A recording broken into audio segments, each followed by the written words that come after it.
Aujourd'hui, on est parti de ce principe qu'un cas est un cas et chaque cas est un cas. Dire qu'on va bien mourir en France, c'est une utopie, c'est même une ineptie. Et on insiste, comme vraiment Ivani vient de le dire, un accès équitable aux soins palliatifs. Encore la semaine dernière, un cas nous est remonté à l'association dans une EHPAD, un lymphome de la face et du cou. Eh bien, cette personne était interdite de perfusion. Et il fallait qu'elle soit calmée avec des niveaux 1, 2 en palier dentalgique et n'avait pas accès à des bombes à morphine, ce qui aurait été indiqué dans son cas.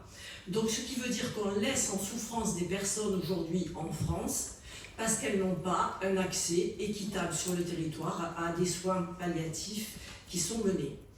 Ensuite, la sédation profonde et continue, le problème c'est que le résultat est le même, l'intentionnalité pour le soignant n'est pas identique, mais pour le patient c'est la même chose. Quand il décide, il sait qu'il ne se réveillera pas d'une sédation profonde et continue.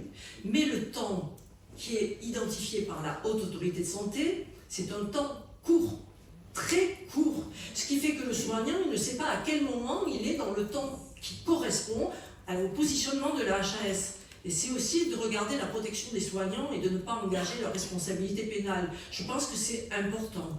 Nous avons réfléchi en éthique, pas à la Ligue, mais moi j'ai travaillé en éthique autre part que la Ligue, et les cheminements ont cheminé de personnes qui étaient farouchement opposées à ce projet de loi et qui sont arrivées à dire mais finalement, oui, il y a des personnes qui sont au bord du chemin et qui ont besoin d'un droit supplémentaire.